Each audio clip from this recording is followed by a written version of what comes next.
Pertanyaan sederhananya adalah gimana sih cara kita menghadapi itu? Saya juga lagi belajar, ini bukan kata saya ya, tapi saya coba merangkum dari beberapa hadis, dari beberapa ayat. Mudah-mudahan ini jadi semacam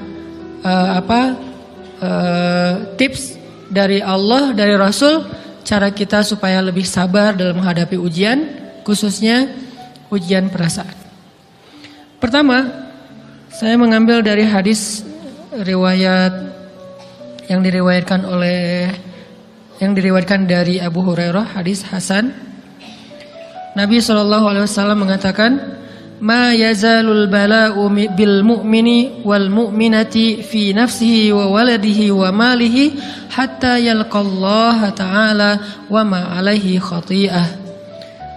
Tidaklah seseorang selesai diuji, baik dia laki-laki, orang yang beriman, atau perempuan yang beriman, baik itu ujiannya terjadi pada dirinya, atau melalui anaknya, atau melalui hartanya. Artinya ujian harta, ujian fisik, ujian perasaan, sampai dia bertemu dengan Allah dan dia tidak punya dosa. Apa maksud dari hadis ini? Ujian itu tidak akan berakhir kecuali kalau dosa kita sudah habis. Allah akan menguji kita terus untuk membersihkan diri kita dari dosa. Sehingga yang harus kita coba bangun awareness dalam diri kita kalau lagi diuji, Allah pengen membersihkan dosa saya nih. Sehingga kita ridho dengan ujian, bukan ikhlas ya. Kalau ikhlas ibadah, kalau ujian ridho, rela. Saya ridho ya Allah, walaupun ini berat. Saya ridho ya Allah, walaupun saya berharap Engkau beri jalan keluar. Saya ridho ya Allah, walaupun saya berharap ditolong oleh Allah. Tapi tetap ridho diberikan ujian itu. Sambil berdoa diberikan jalan keluar, ditolong, diberikan keajaiban. Cuman gak mau mengeluh. Dan berdoa meminta jalan keluar bukan mengeluh, itu ibadah. Berdoa itu ibadah dalam Islam. Sehingga Allah suka banget sama hamba yang berdoa. Allah suka dengan hamba yang curhat.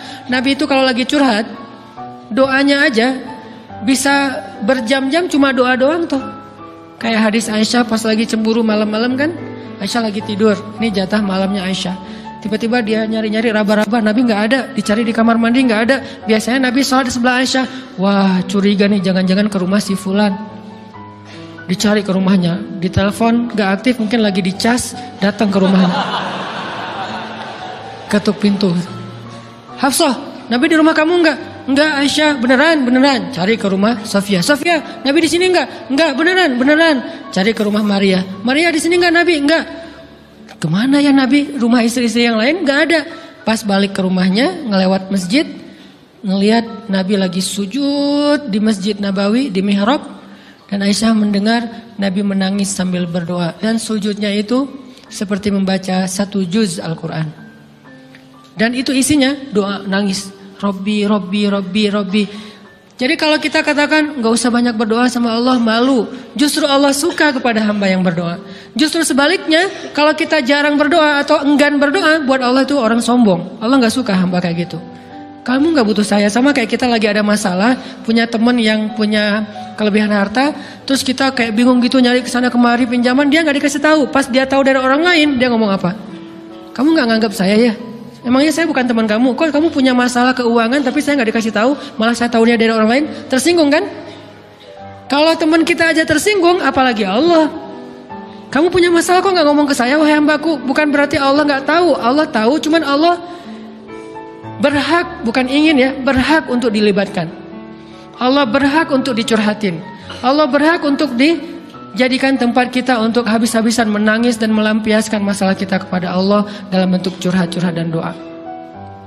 Sehingga kalau kita berdoa, ya Rabbi, Allah langsung inni qarib, mendekat Allah kepada kita.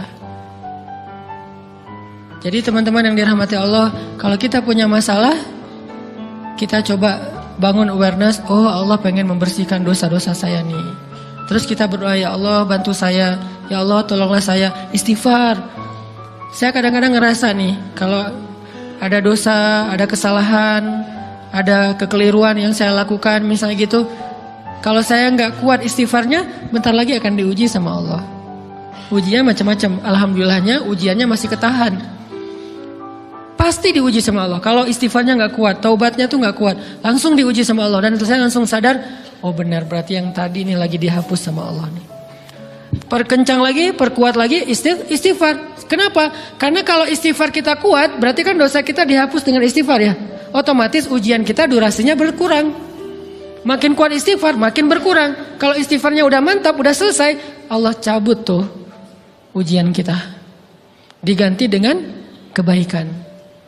Jadi teman-teman, kita coba sadari, oh kalau Allah menguji saya, emang saya banyak dosa. Sebelum kita mencari kambing hitam, nyalahin orang lain, sebelum kita marah kepada orang lain, kadang wajar kita marah kepada orang lain gara-gara ucapannya, komennya, teks dari dia, wajar. Tapi sebelum itu, marah dulu kepada diri kita atas dosa dan kesalahan kita yang baru saja kita lakukan. Atau yang dulu kita lakuin dan belum benar-benar kita tinggalkan. Kalau kita ngerasa banyak dosa di masa lalu sebelum kita taubat, hijrah, berarti mungkin itulah alasan kenapa sekarang kita diuji setelah hijrah. Kenapa agak-agak harus jungkir balik setelah kita hijrah? Kenapa harus sedikit berdarah-darah setelah kita hijrah? Anggap aja itu untuk mengkifarat, membersihkan dosa-dosa kita yang telah lalu. Supaya apa? Supaya kalau kita pulang kepada Allah, kita pulang dalam keadaan bersih. Dan itu pasti akan menjadi orang yang paling beruntung. Daripada nanti diberesin di akhirat, mending diberesin di dunia kan? Soalnya kalau diberesin di akhirat, itu lebih berat. Akhirat itu perlakuannya beda dengan di dunia. Di dunia kalau kita salah, akan dibalas oleh Allah. Kalau kita belum taubat, dibalas oleh Allah sama. Tapi di akhirat, ukurannya beda. Sehingga heran ya, kalau ada orang yang merasa beruntung lolos dari hukuman dunia, dia pikir dia udah lolos dari hukuman Allah. Mending dia beresin deh di dunia daripada nanti di akhir berlarut-larut. Itu bahaya banget. Kalau buat saya pribadi dan saya yakin teman-teman juga kayak gitu, nggak mau ada masalah di akhirat, mending masalah di dunia aja. Tapi masalah di dunia juga kita nggak mau berlarut-larut, pengen cepat dimudahin sama Allah. Caranya istighfar. Tidaklah Allah memberikan kepada kita ujian kecuali salah satu alasannya pengen menghapuskan dosa. Idza kathurat dzunubul 'abdi walam yakun lahu min amalin liyukaffiraha fabtalahu Allahu bil hazan liyukaffiraha. Kalau seorang hamba banyak dosa dan dia nggak cukup amal untuk mengkifarat dosa-dosanya, Allah akan menguji dia dengan rasa sedih, dengan rasa kecewa, dengan rasa berat, sakit hati untuk mengkifarat dosa-dosanya. Itu yang kita bangun. Sehingga kalau ada masalah sama orang lain, kita memperbaiki diri dulu. Bukan sibuk dengan kesalahan dia terus-menerus yang gak mau kita maafin. Misalnya ada teman kita nih, jadi clash sama kita. Hal pertama yang kita bangun, astagfirullahaladzim, saya banyak dosa nih. Tapi kan yang salah dia, ya. Tapi mungkin dia gak akan mengatakan kalimat itu, gak akan bersikap kayak gitu kalau kita gak punya dosa. Allah sengaja mengutus dia untuk menguji kita lewat kata-katanya, lewat perilakunya, karena kita punya dosa. Jadi penyebab pertama diuji itu bukan teman kita yang salah, itu penyebab kedua. Memang dia salah dan itu harus kita akui, realistis lah. Dia salah, dia nggak pas, dia nggak bijak, dia apa? Oke. Tapi yang mentakdirkan dia salah kepada kita, Allah Subhanahu Wa Taala. Kenapa Allah takdirkan gitu? Karena kita masih punya banyak dosa. Allah kirim kita ujian, bisa manusia, bisa alam, bisa dalam diri kita sendiri. Itu semuanya adalah cara Allah untuk menguji kita dan membersihkan dosa-dosa kita. Ini yang kita bangun pertama.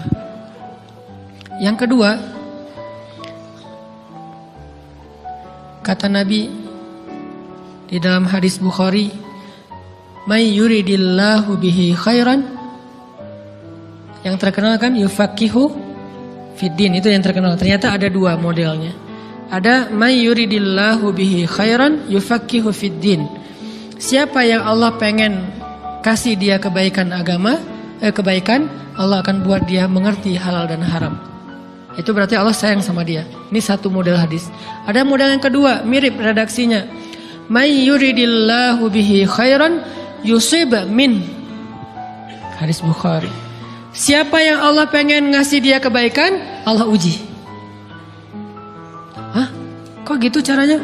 Ternyata kayak gitu rahasianya. May yuridillahu bihi khairan, may yuridillahu bihi khairan. Siapa yang Allah pengen ngasih dia kebaikan, Allah kasih dia musibah atau ujian. Kenapa bisa seperti itu, Ustaz? Fa inna ma'al usri yusra, Inna ma'al usri yusra. Seolah-olah Allah bilang di dalam ayat itu, kalau kalian mau dapat kemudahan, biasanya lewatnya kesusahan dulu. Kalau kalian pengen dapat keberuntungan, biasanya dapatnya kerugian dulu. Tapi keberuntungan dan kerugiannya pasti nggak sebanding. Keberuntungannya jauh lebih besar daripada kerugiannya. Kerugian itu kayak modal doang, DP. Jadi kalau kita mau dapat kejutan dari Allah, Allah kasih kita DP. DP-nya apa? Ujian. DP-nya musibah. DP-nya rasa nggak nyaman. Itu DP tuh. DP terhadap apa? DP dari Allah terhadap hadiah-hadiah besar yang Allah pengen ngasih ke kita setelahnya. Cuman banyak orang yang menolak DP ini. Sama kayak kita misalnya. Kalau kita mau ngasih dia hadiah, kita kasih dia kayak kejutan dulu. Dia lagi ulang tahun nih, disiram air dulu. Setelah itu dikasih hadiah-hadiah yang mahal. Rela gak disiram air demi hadiah? Rela, udah siramin lagi aja. Kalau setelahnya ada hadiah. Yang kita gak rela, kalau setelah disiram disuruh bersih-bersih sendiri dan gak dikasih apa-apa, kan gak rela tuh. Berarti ini bab iman. Yakin gak kalau Allah tetap ngasih hadiah? Kan sabar dan iman itu ternyata tahu aman, kembar. Kalau kita yakin Allah ngasih hadiah setelah ngasih kita DP ujian, ya kita akan sabar. Gak apa-apa deh, bentar lagi mau dikasih hadiah, digini-giniin juga gak masalah. Dibully, diapain sama Allah, biarin aja. Ya Allah saya sabar, kan bentar lagi mau dikasih hadiah nih. Ini masalah yakin. Tapi kalau kita gak yakin, apa sih maunya Allah gitu kan? Begitu kalimat ini keluar, maka yang muncul setelahnya adalah mengeluh, berputus asa, dan gak akan sabar menghadapi ujian. Ujian, kata Nabi, may yuridillahu bihi khairan, siapa yang Allah pengen kasih hadiah, siapa yang Allah pengen kasih kejutan, siapa yang Allah pengen kasih pertolongan, siapa yang Allah pengen kasih kebaikan, yusib min, Allah akan uji dia dulu. Ini sunnatullah. Sehingga kalau kita lagi diuji, yang kita lihat jangan ujiannya, apa setelah itu. Gimana ngelihatnya Ustaz gak kelihatan? Dengan mata hati. Istafti qalbak, tanya kepada hatimu, kelihatan gak? Dengan mata hati. Gimana ngelihat dengan mata hati? Dengan iman, saya percaya Allah pasti ngasih kebaikan setelah ini. Orang Allah sendiri yang ngomong, gak ada satu huruf pun di Al-Quran yang salah. Apalagi satu ayat, apalagi dua ayat. Fa inna ma'al usri yusra. Ditegesin lagi, inna ma'al usri yusra. Tapi usr dulu, baru yusr. Dikasih kesusahan sedikit, dikasih kemudahan yang banyak. Dikasih kesusahan sedikit, dikasih kemudahan yang banyak. Ini yang kita coba bangun, tajdidul iman. Bangun memperbaharui yakin. Sehingga ketika kita diuji, sedih, wajar. Mengaduh sedikit, bukan mengeluh ya. Kalau mengeluh kan nyalahin Allah. Kalau ngaduh, yang namanya orang dicubit kan, itu ngaduh. Tapi kalau, apa sih maunya Allah? Nah itu ngeluh. Antara mengadu dengan mengeluh berbeda. Mengaduh, itu manusiawi. Sedih, itu manusiawi. Air mata, bahkan bukan hanya manusiawi, itu rahmat dari Allah. Orang yang gak bisa menangis itu yang bahaya. Kalau kita masih bisa menangis, berarti kita masih peka hatinya. Bukankah anak kecil paling sering menangis? Berarti hatinya peka. Siapa lagi setelah ini anak kecil yang paling sering menangis? Cewek. Cowok itu emang gak punya perasaan, makanya jarang nangis. Cewek dikit-dikit nangis, jangan bilang, cemen banget sih nangis, cengeng apa? Enggak, karena dia perasaannya lebih peka dari kita. Itulah kenapa Allah menitipkan bayi kepada perempuan. Kalau dititipin ke laki-laki, hancur. Di balik kepekaan perempuan, di balik sensitifnya perempuan, di balik perasaannya yang luar biasa, di situ Allah Subhanahu wa taala menitipkan amanah, dia yang paling baik dalam merawat bayinya. Perempuan secara umum mungkin lebih banyak bicara daripada laki-laki ya. Walaupun ada orang yang perempuan pendiam banget, ada yang nggak ngomong sama sekali, misalnya diem-diem aja, ada. Tapi secara umum perempuan lebih banyak berucap daripada laki-laki. Emangnya ini kekurangan? Bukan. Ini kelebihan. Kalau dia berikan itu dalam hal yang tepat. Apa yang tepat? Mendidik anak. Justru karena perempuan banyak ngomong, lebih baik dalam mendidik anak daripada laki-laki. Laki-laki itu kurang mendidik, kurang mengedukasi kepada anak dengan usia tertentu karena dia jarang memahamkan. Salah hanya marah, salah hanya ditegur. Kalau ibunya jelasin, gini sebelum tidur ibunya yang ceritain banyak cerita. Saya sendiri ngalamin. Sering mana seorang ayah sama ibu interaksi sama anak dalam bentuk verbal. Sering ibu. Jadi menangis itu rahmat dari Allah. Gak apa-apa, nangis aja. dan itu tidak disebut mengeluh. Kamu kok nangis sih? Kan orang Islam harus sabar. Emangnya nangis dengan sabar itu bertolak belakang? Sabar tetap sabar, ya nangis jalan aja terus nangis. Nangis apa pakai nangisnya nggak cuma nangis doang, emotikonnya juga nangis, berderai-derai gitu. Sampai air matanya menggenang gitu kan ya. Boleh lah. Ditambah lagi dengan visual menangisnya, posting bahwa dia lagi tertusuk duri dengan postingan kaktus atau apalah. Dia pengen share ke semua orang bahwa saya sedang sedih. Sehingga nanti ketika ada orang yang menghibur dia dengan sedikit kata-kata yang sabar ya segala macam, wah makin berderai-derai. Itu belum jadi. Kecuali dia keluarkan kata-kata mengeluh, baru dia disebut orang yang banyak mengeluh, berputus asa. Kalau mengaduh, wajar. Walaupun ada nabi udah diuji berat gak mau mengaduh, apalagi ngeluh. Zakaria digergaji, mengadu aja enggak. Kenapa? Karena kata malaikat, kalau kamu mengadu sedikit aja, maka Allah Subhanahu wa taala akan menghancurkan kaum ini. Dia kasihan kepada kaumnya, enggak mau mengaduh. Satu-satunya orang yang kita tidak boleh mengadu hanya orang tua. Atau itu mengeluh kalau untuk orang tua. Kalau yang lain enggak disebut mengeluh. Kalau ke teman, malas enggak apa-apa. Jangan sering-sering tapi. Apaan sih? Ke teman boleh. Tapi ke orang tua, saja, itu bukan lagi mengadu, itu sudah mengeluh. Khusus untuk orang tua. Kalau di antara manusia. Kalau kepada Allah dan Rasul, pastinya lebih dari itu.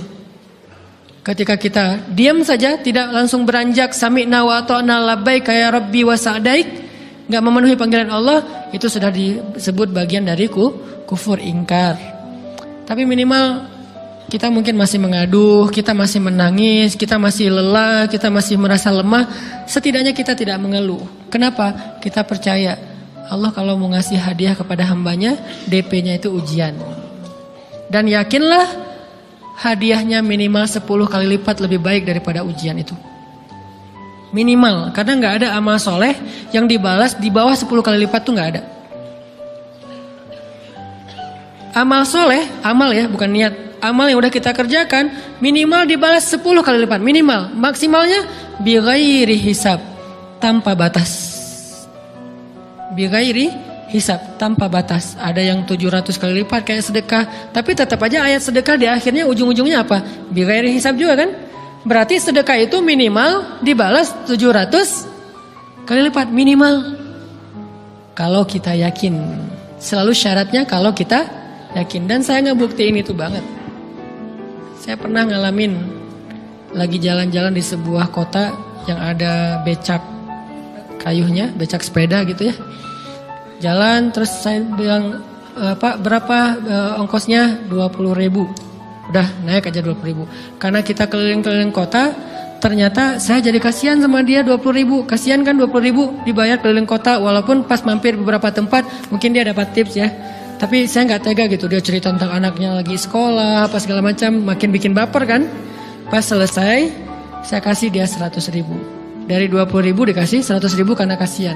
Dan saya yakin, nggak mungkin sedekah itu sia-sia. Kan Nabi bersumpah kan, demi zat yang jiwaku di dalam genggamannya, tidak berkurang harta karena sedekah. Demi Allah, kata Nabi, nggak berkurang harta karena sedekah. Berkurang harta karena belanja, ya. Berkurang harta karena pacaran? Banget. Modal banget kan? Apalagi buat cowok. Tapi berkurang harta karena sedekah? Gak mungkin kata Nabi. Demi Allah gak berkurang harta karena sedekah. Berkurang harta karena istri? Enggak. Karena memberi kepada istri itu pahalanya lebih gede daripada sedekah. Makanya ngemodalin pacaran setelah nikah itu tumbuh berkah. Modal pacaran sebelum nikah itu hapes. Jadi kalau pengen modal nih, ngemodalin cewek, traktir, ngapa-ngapain, bayarin, jangan sebelum nikah. Sebelum nikah jadi orang pelit aja, nggak apa-apa. Tapi setelah nikah, jor-joran ngasih, apalagi yang, bayarin semuanya. Kenapa? Pahalanya lebih gede daripada sedekah. Bahkan lebih gede daripada infak fi sabilillah. Seorang suami memberi nafkah istri, itu pahalanya terkadang lebih besar daripada kita berinfak untuk fi sabilillah, untuk korban perang. Saya heran kalau ada orang sedekahnya rajin tapi ke istrinya kikir, aneh, berarti dia nggak ngerti konsep. Padahal memberi kepada istri itu selama itu kebutuhan pokok ya, dan sedikit entertain, nggak apa-apa asal nggak berlebihan, itu luar biasa. Makanya saya kalau jalan sama istri yang yang mana? Itu yang Onit suka. Oh ya, Onit suka. Kasih aja. Kenapa? Minta ini. Kasih. Selama ada kan kenapa nggak dikasih kan ya? Nanti Allah ganti. Makin rajin kita ngebayarin istri kita, ngebelanjain istri kita, makin Allah ngasih yang kita nggak pernah duga-duga. Sampai istri kita cemburu sama kita. Kok kamu duitnya banyak banget sih? Kan gara-gara aku sering ngasih ke kamu. Ya udah sini lain lagi. Mau ditransfer berapa gitu kan ya? Saya ngasih 100.000 ke si bapak. Dan saya yakin teman-teman sedekahnya pasti lebih dari itu karena 100.000 saya sebut. Kalau 1 juta ke atas saya nggak mau nyebut, malu dong, ria ya.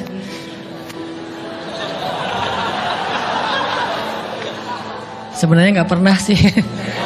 100.000 deh, karena kan kecil. Saya kasih 100.000. Ternyata begitu saya kasih 100.000 dia doa.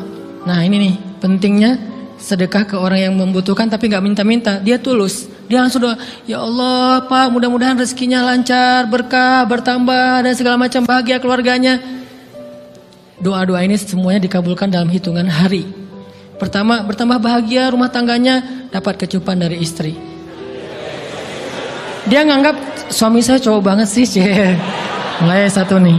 2, demi Allah selang 15 jam kalau nggak salah, karena waktu itu malam, besok paginya ada orang yang ngejar-ngejar saya pengen ngasih hadiah.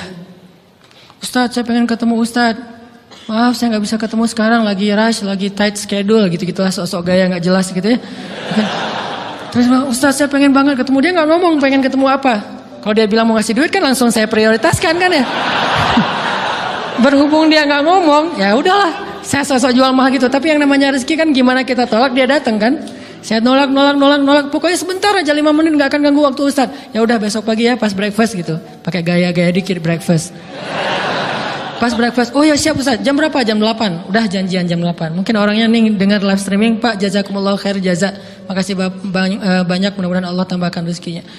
Terus beliau besok mau flight ke luar kota jam 8. Akhirnya ngubungin lagi malamnya, Pak Ustadz maaf nggak bisa ketemu besok.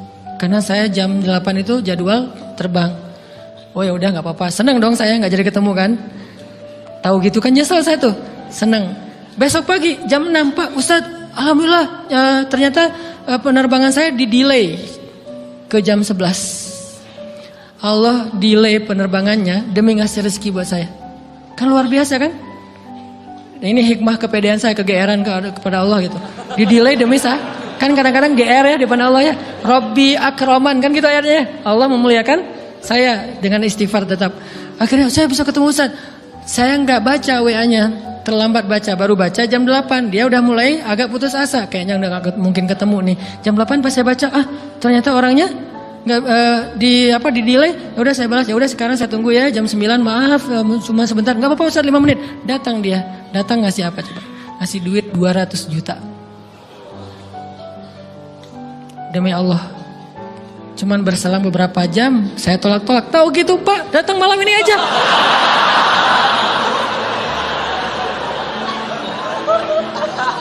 Harusnya malam itu juga saya cari orangnya. Kalau perlu saya yang nyamperin Bapak, Sherlock, saya kejar. Manusia gitu banget ya. Tapi Masya Allah di situ saya jadi tahu, oh doa orang itu lebih akurat, lebih mantap, lebih diijabah daripada doa saya. Mungkin bukan karena sedekah, tapi karena doa setelah sedekah, ya Allah dan segala macam dimudahkan sama Allah. Itu luar biasa loh. Saya nggak percaya, saya pikir main-main. Orang nih iseng kayaknya pengen ketemu doang, pengen selfie. Ternyata pas saya cek, ditransfer, di capture, Ustadz udah ditransfer. Saya, jangan-jangan nih jebakan Batman gitu ya. Nyari-nyari sana segala macam. Alhamdulillah ternyata emang niat baiknya pengen. Alhamdulillah saya terkesan, saya dapat hidayah lewat Ustaz segala macam. Sekarang saya pengen membalas jasa Ustaz walaupun kecil 200 juta. Untung saya nggak kaget dan kemudian pingsan. Pak 200 juta stroke kan ya, bahaya. Lebih mahal dari 200 juta. Ini keajaiban ya teman-teman. Jadi kita tuh, saya kan sering bilang keajaiban itu terjadi tergantung tingkat iman. Bukan saya udah soleh banget enggak. Saya belajar terus untuk yakin deh sama Allah. Modal kita tuh kan gini sebetulnya kan. Duit kita tuh banyak loh teman-teman, cuman gak disimpan di bank, gak disimpan di saku, disimpannya di sisi Allah. Bedanya apa sih? Kenapa kita kalau disimpan di bank tenang? Saya lagi punya duit banyak dari 100 juta, di mana? Di bank, aman. Kenapa kalau disimpan di saku aman, tenang? Kenapa kalau disimpan di Allah nggak tenang? Kenapa kalau disimpan di Allah kita bilang nggak punya duit? Ini kan nggak fair sama Allah. Nggak punya duit nih. Siapa bilang nggak punya duit? Kan ada Allah. Tinggal minta sama Allah. Tapi nggak ada wujudnya. Tapi kan ada janjinya. Bukankah janji Allah lebih kuat daripada wujud? Bukankah iman harusnya lebih mantap daripada sesuatu yang konkret yang kita lihat? Ada duitnya di sisi Allah. Kenapa nggak dikasih? Karena kita belum butuh. Kalau kita yakin duit kita itu ada di Allah, tapi dikasihnya pas kita butuh. Begitu butuh ya Allah, langsung dikasih sama Allah. Itu banget benar-benar terjadi dalam kehidupan kita. Pasti kayak gitu. Tingkat tergantung kita yakin apa enggak. Nih, kalau Allah bilang may yuridillahu bihi khairan, Allah kalau pengen ngasih hadiah kepada seorang hamba, Allah kalau pengen ngasih kejutan kepada seorang hamba, yusib, Allah kasih dia ujian sedikit aja. Wala nabluwannakum bisyai', sedikit, bisyai'im minal khawf wal ju' wa naqsim minal amwal wal anfus wath thamarat wa basyiris sabirin. Kami uji sedikit aja dengan rasa lapar, dengan rasa takut, dengan sedikit kekurangan ini dan itu, sedikit. Tapi wa basyiris sabirin, sampaikan kejutan kepada orang yang bersabar. Sampaikan kejutan kepada orang bersabar. Jadi bisa dibilang kejutan-kejutan hidup kita itu munculnya dengan iman dan sabar. Dengan iman dan sabar. Iman artinya yakin, husnuzon sama Allah. Ana inda dhanni abdi bi. Aku tergantung prasangka hambaku kepadaku.